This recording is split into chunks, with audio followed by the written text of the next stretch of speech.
सभी लोग अपने दोनों हाथ जोड़ेंगे, दोनों नेत्रों को बंद करेंगे, रीढ़ की हड्डी को थोड़ा सा सीधा करेंगे और परम पिता परमात्मा का स्मरण। ओम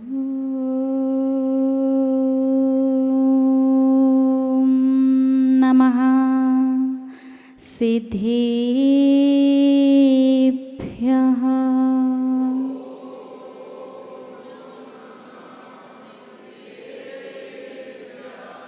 ओम नमः सिद्धेभ्यः।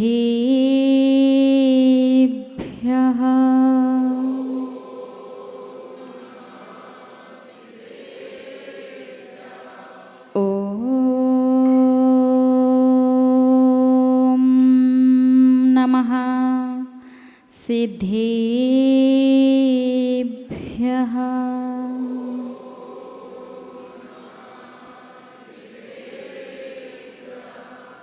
यस्य स्वयं स्वभावाप्ति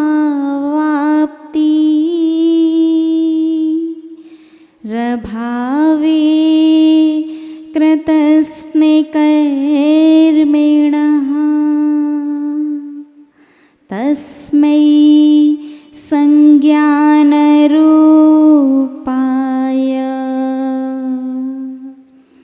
नमोस्तु परमात्मने।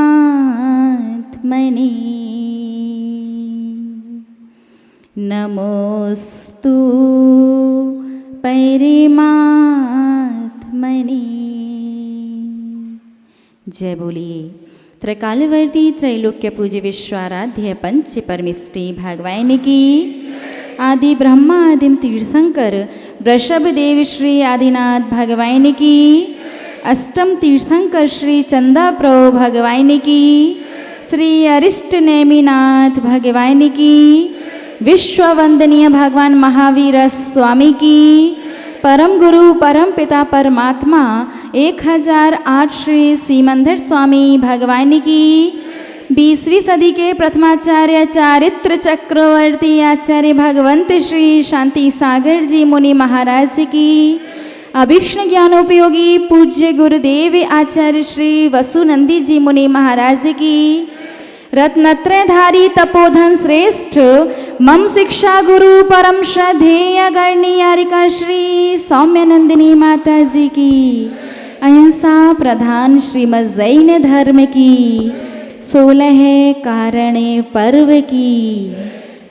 परम पूज्य 105 आरिका सुयोग्य नंदिनी माता जी की। आरिका संघ की। धर्म स्नेही आप सभी भव्य महानुभाव, अभी 21वीं शताब्दी चल रही है और ये बात है 8वीं शताब्दी की। कब की है? 8वीं शताब्दी की। जब मान्यखेट नगर का जो राजा था उसके मंत्री के 2 पुत्र थे, अकलंक और निकलंक। बड़े ही होनहार पुत्र थे। अष्टानिका पर्व आया तो माता पिता ने अष्टानिका पर्व में 8 दिन का ब्रह्मचर्य व्रत ग्रहण किया। दोनों पुत्र उन्हीं के साथ थे तो माता पिता ने बच्चे हैं, विनोद में दोनों बच्चों को भी ब्रह्मचर्य व्रत साधुओं से दिलवा दिया। धीरे धीरे समय व्यतीत हुआ। अकलंक जो बड़ा पुत्र था उसके विवाह की तैयारियां करना प्रारंभ कर दिया उनके पिता ने। सारी तैयारियों को देख कर के अकलंक ने पूछा, पिताश्री अभी कोई पर्व नहीं है, कोई त्योहार नहीं है, फिर इतनी सारी तैयारियां किस लिए? उनके पिता ने कहा, बेटा आपके विवाह की तैयारियां कर रहे हैं। अकलंक ने कहा, विवाह? आपने ही तो ब्रह्मचर्य व्रत दिलवाया था। पिता ने पूछा, ब्रह्मचर्य व्रत हमने कब दिलवाया आपको? अरे पिताश्री, जब अष्टहानिका पर्व आया था, आप जिन मंदिर गए, आपने साधु से व्रत लिया, तो हम दोनों भाइयों को भी तो व्रत दिलवाया था। तो पिता ने कहा, आप दोनों छोटे थे, विनोद में, मजाक मजाक में दिलवाया था, और वो सिर्फ वैसे भी 8 दिन का था।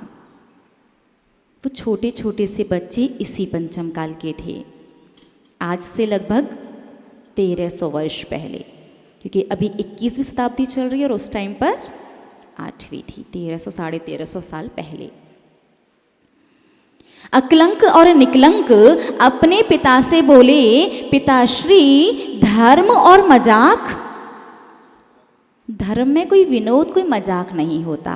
और उस समय ना तो साधु ने कहा था कि व्रत 8 दिन के लिए है, और ना ही आपने कहा था, इसलिए हमने तो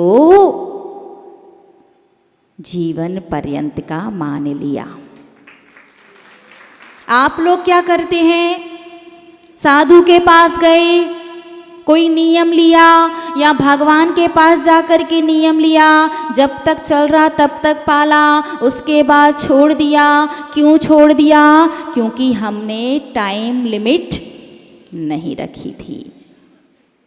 तो जब तक चल रहा है तब तक पाल लो, जब ना चले तो छोड़ दो। धर्म स्नेही महानुभाव, जिन नियमों की समय सीमा निश्चित नहीं की जाती, वो नियम जीवन पर्यंत के हो जाते हैं। दोनों बच्चों ने कहा, पिताश्री ना तो साधु ने बताया था, ना आपने बोला था, इसलिए अब तो हम जीवन पर्यंत के लिए इस ब्रह्मचर्य व्रत का पालन करेंगे, विवाह नहीं करेंगे। दोनों पुत्रों ने, अकलंक और निकलंक, व्यापार आदि सब कुछ छोड़ दिया और जैन शास्त्रों का अध्ययन करना प्रारंभ कर दिया। उस समय बौद्ध धर्म बहुत चरम सीमा पर था। अकलंक देव के मन में एक बात आ रही थी बार बार, कि अपन यूं ही किसी से कहें कि ये चीज़ सही नहीं है, आपको नहीं करना चाहिए, छोड़ दो, तो कोई भी व्यक्ति नहीं छोड़ेगा। लेकिन जब अपन उसे उसके अवगुण दिखा करके यदि उससे कहें कि इसमें ये गलती है, ये बुराई है, ये दुर्गुण है, अब छोड़ दो, तो संभावना काफ़ी हद तक बढ़ जाती है कि व्यक्ति उस चीज़ को छोड़ दे। तो जब तक अपन को स्वयं को इस बात की जानकारी ना हो कि उस सामने वाली चीज़ में, सामने वाली वस्तु में क्या बुराई है, क्या गलती है, तो अपन किसी को नहीं बता सकते। तो अकलंक और निकलंक ने तय किया कि अपन पहले बौद्ध धर्म का अध्ययन करेंगे। उनकी मान्यखेट जो नगरी थी, उसमें कोई भी अच्छा बड़ा ऐसा विद्वान नहीं था जो उन्हें अध्ययन करवा सके अन्य धर्म का। और अकलंक और निकलंक इतने कुशाग्र बुद्धि बालक थे, थोड़े से टाइम में जैन धर्म पढ़ करके बड़े विद्वान बन गए, क्योंकि अपने जैन धर्म में एकमात्र अकलंक ऐसा नाम आता है जिन्हें पूरा की पूरा विषय बस एक बार पढ़ने से ज्यों का त्यों याद हो जाता था। आप कल्पना कीजिए, बस आज से 1300 साल पहले हमारे एक ऐसे महान आचार्य हुए हैं, हमारे जैन धर्म में ऐसे दो अनमोल रत्न हुए हैं, अकलंक और निकलंक, जहाँ पर अकलंक देव को एक बार पढ़ने से पूरा की पूरा ज्यों का त्यों याद हो जाता था, वहीं निकलंक देव को 2 बार पढ़ना पड़ता था। और आप लोगों को कई बार में भी ज्यों का त्यों तो छोड़ो, बात का सही सही मतलब भी याद रह जाए तो बहुत बड़ी बात है। जैसे एक छोटा सा सेंटेंस आता है, रोको मत जाने दो। अब कोई श्रावक पहुंचा साधु के पास, साधु से कहा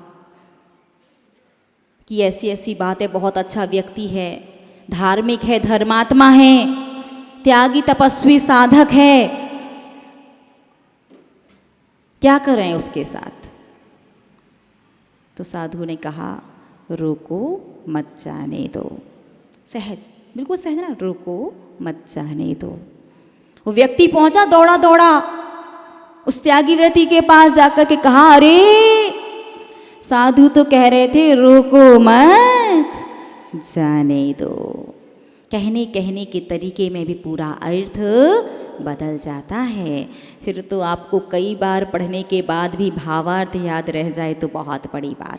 अकलंक देव 1 बार में और निकलंक 2 बार में।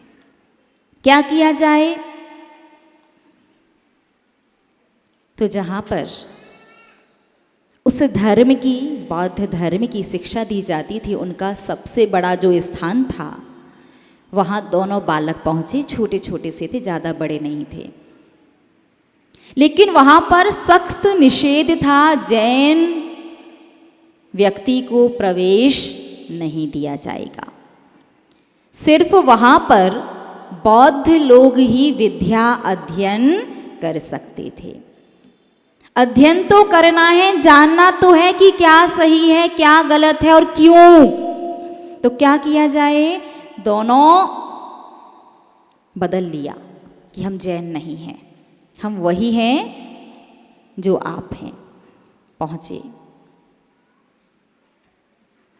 अध्ययन प्रारंभ हुआ। इतने विद्वान बच्चे भी बिल्कुल अ आ ई पढ़ रहे थे, और आपको पढ़ाने बैठ जाओ तो आपको तो लगता है साधु कैसी बात करे, अ आ ई पढ़ने की उम्र है क्या? थोड़ा सब्र करते हैं, आते हैं भक्तांबर पर, फिर देखते हैं क्या पढ़ने की उम्र है। बिल्कुल मूर्ख बनके उनने अध्ययन करना प्रारंभ कर दिया।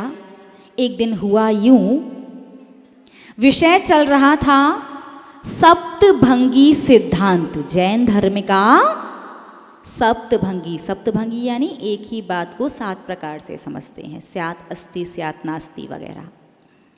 अब वो पाठ जो पढ़ा रहे थे उनकी पुस्तक में कहीं उसमें कोई मिस्टेक, कोई गलती होगी, जिसकी वजह से उनके समझ में ही नहीं आ रहा था कि इस बात को मैं कैसे समझाऊं। लेकिन यदि शिष्यों के सामने, विद्यार्थियों के सामने गुरु ये स्वीकार कर ले, शिक्षक ये कहे कि हमें भी नहीं आ रहा, तो विद्यार्थियों की नज़रों में शिक्षक के प्रति सम्मान की भावना, देखो जो सही विद्यार्थी होंगे वो तो समझेंगे शिक्षा भी छदमस्त है, नहीं आ रहा तो कोई बड़ी बात नहीं है। लेकिन जो है ना, समझ गए ना कैसे विद्यार्थी होंगे, सम्मान की भावना कम हो जाएगी। शिक्षक की अहम पर चोट लगेगी यदि वो स्वीकार कर ले मुझे नहीं आ रहा। तो ये नहीं कह सकते मुझे नहीं आ रहा।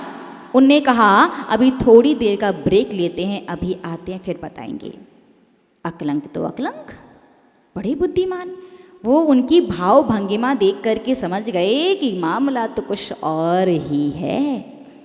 जैसे ही वो बाहर गए, अकलंक देव उठे, अपनी जगह से पहुंच गए, पुस्तक देखी, देखते ही के साथ उन्हें पता चल गया कि यहाँ पर ये मिस्टेक है, और उन्होंने उसका संशोधन करके पुस्तक वापस रख दी और अपनी जगह पर आकर के बैठ गए, किसी को पता भी नहीं चला।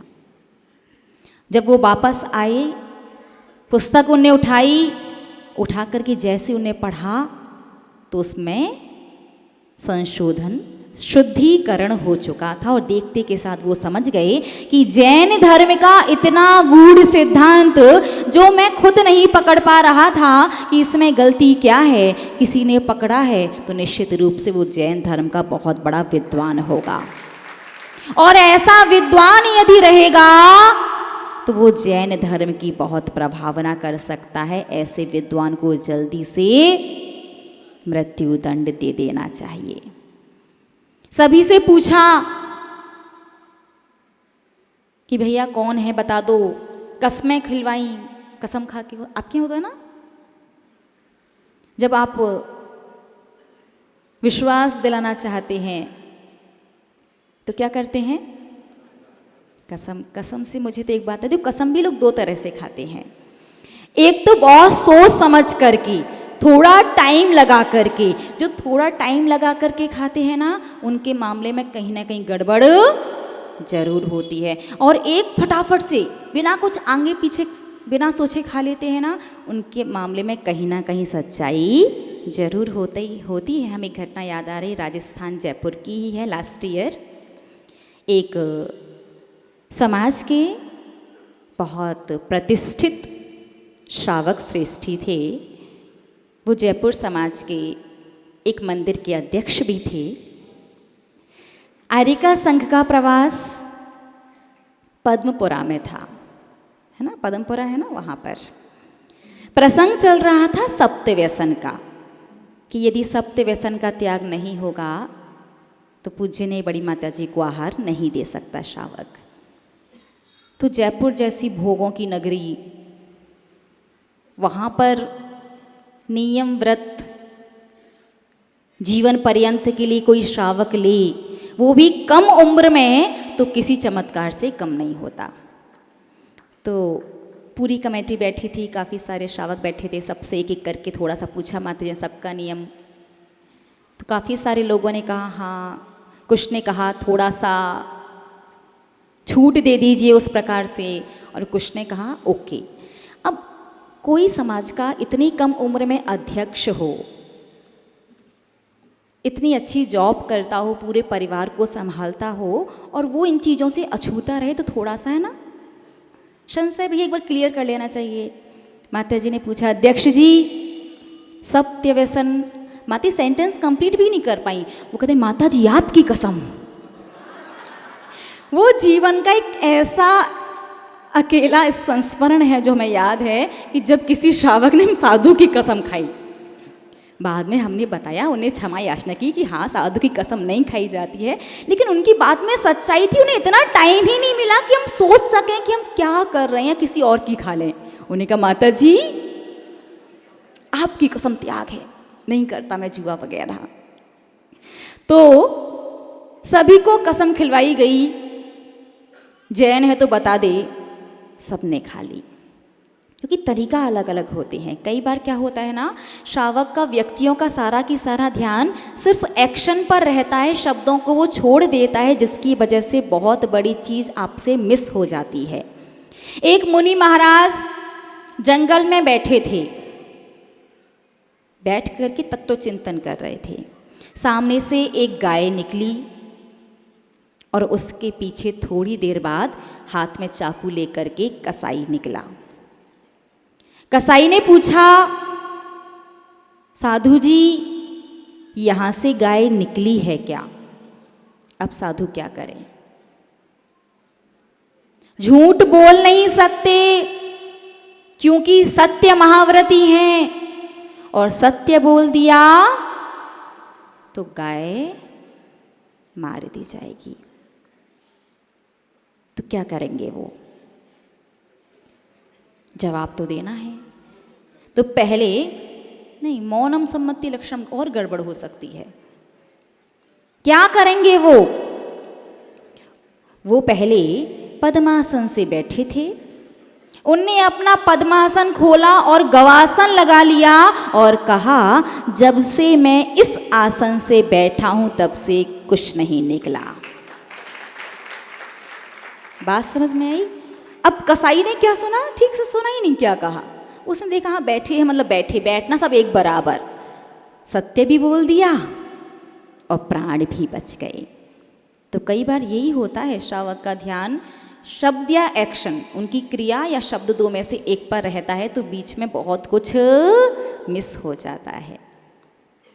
तो अकलंक और निकलंक देव ने भी अपनी तरह से वो वादा किया कि हाँ हम लोग वही हैं जो आप हैं। अब क्या किया जाए? अरे जैनियों की सबसे बड़ी परीक्षा, कभी भी एक सच्चा सही श्रावक भगवान जिनेंद्र देव की प्रतिमा को नहीं लांघेगा। एक दिगंबर प्रतिमा बुलवाई गई और कहा अब इसे ऊपर से लांघ करके जाना है। लांघना समझते ना, पैर से ऐसे नाकना, हाँ नाकना। सभी लांघ गए। अकलंक देव विचार करने लगे कि शीश कटा सकते हैं लेकिन भगवान के ऊपर से लांघना, लेकिन बिना जिन धर्म की प्रभावना किए, जिस उद्देश्य के साथ इतना बड़ा रिस्क अपन ने लिया, और जो अपन कर सकते हैं यदि उस उद्देश्य को पूरा किए बिना चले गए, तो जब तक संभव है तब तक प्रयास करेंगे कि हमारे माध्यम से जिन धर्म की प्रभावना ही हो।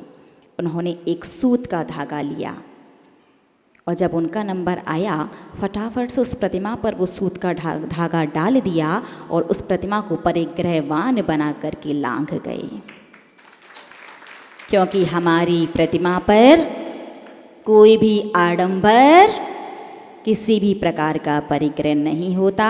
धर्म स्नेही महानुभाव, अब थोड़ा सा आप विचार करो, आप जब श्री जी का अभिषेक करते हैं, बड़ी प्रतिमा होती है, तो कपड़ा कहाँ लगाते हो? कपड़ा कहाँ लगाते हैं? कैसी बात कर रही माता जी? दोनों हाथ और पद्मासन के बीच में जो गैप होता है ना, वहाँ लगा देते हैं। नहीं, स्त्री वर्ग का विषय नहीं, पुरुष वर्ग का। कहाँ लगाते? वहाँ लगा देते हैं। अरे जब एक सूत का धागा डालने के बाद वो परिग्रहवान प्रतिमा हो गई, फिर आपने देखिए प्रतिमा का प्रक्षालन करना, परिमार्जन करना अलग बात है। उस समय कपड़ा डाल के नहीं रखते। बात समझ में आ रही ना? प्रक्षाल किया, परिमार्जन किया, पोंछा और अपना कपड़ा अलग कर दिया। लेकिन अभिषेक की क्रिया करते समय तो वो कपड़ा पूरे टाइम वहीं रहेगा, तो आपकी क्रिया सदोष हो जाएगी।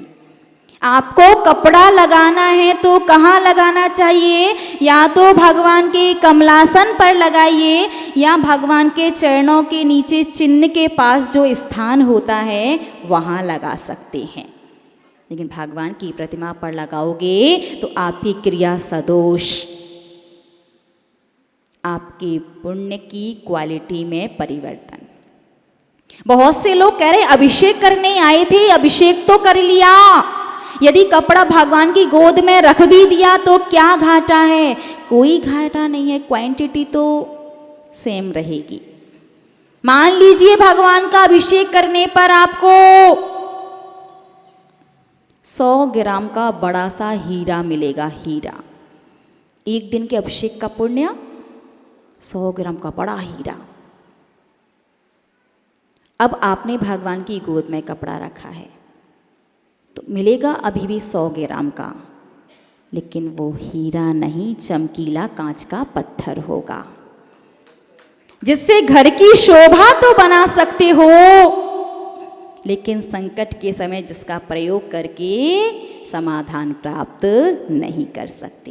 क्वांटिटी तो बराबर रहेगी लेकिन क्वालिटी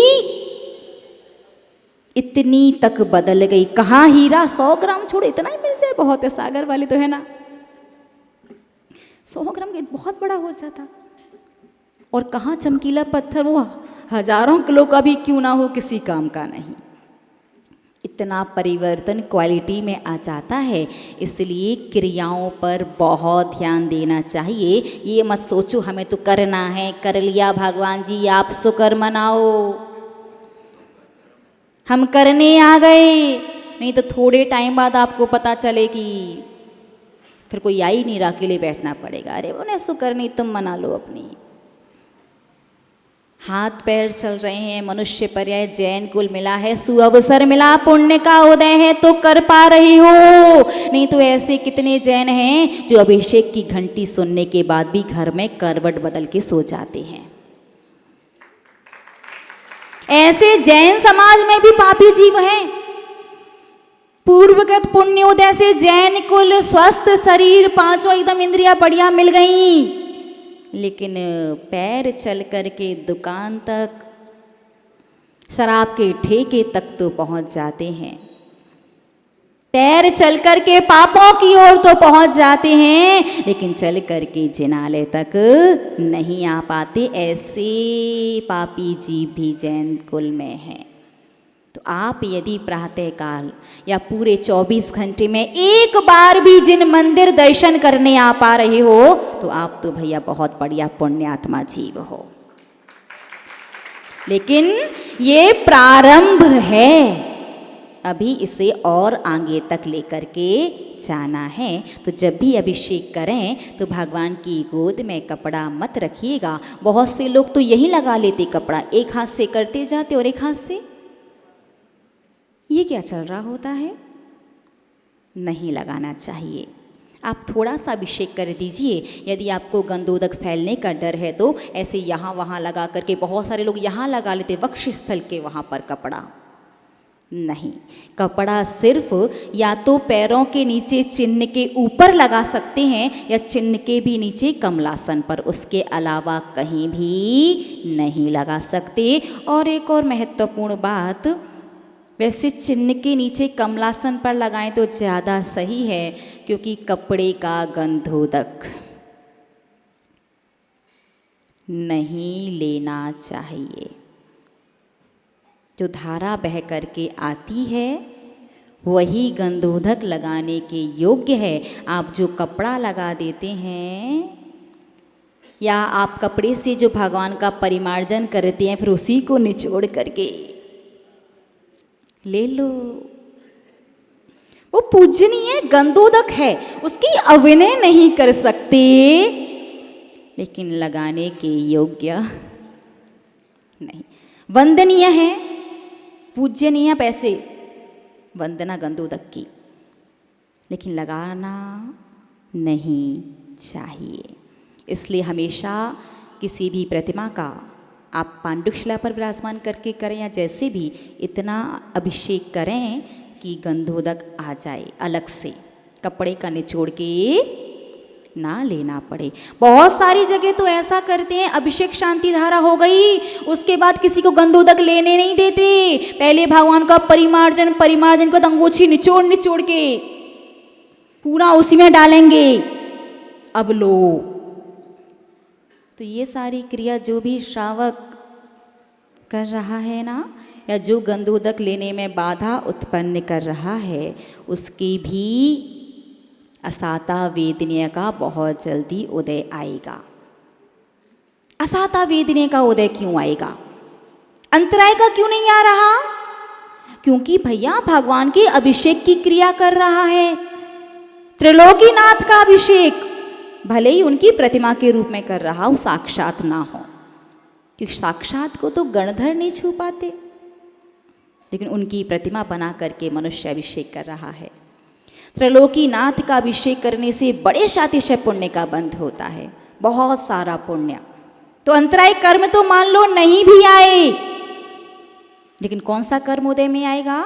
आपने लोगों को गंधोदक नहीं लगाने दिया, पहले वो अंगूठी, वो छन्ना निचोड़ेंगे, फिर सब लोग उसी का पानी उस गंधोदक में डालेंगे, फिर सब लगाएंगे। उस श्रावक के जीवन में बहुत जल्दी असाता वेदनीय कर्म का उदय आता है। असाता वेदनीय का तात्पर्य ये है कि आपके सुख को दुख में बदल देने वाला कर्म। आशय इतना सा है कि आपके पुण्य के उदय से आपको 56 भोग मिल जाएंगे। आपके पुण्य के उदय से आपको आपका स्वादिष्ट मन पसंद भोजन मिल जाएगा, लेकिन भोजन मुंह में गया, गले से उतरा, पेट खराब। जिस भोजन को खाकर के आनंद आना चाहिए, हो आज तो मन पसंद मिला, वहीं खाते के साथ पेट खराब, पेट में दर्द शुरू हो गया, इतना तेज कि बर्दाश्त नहीं हो रहा।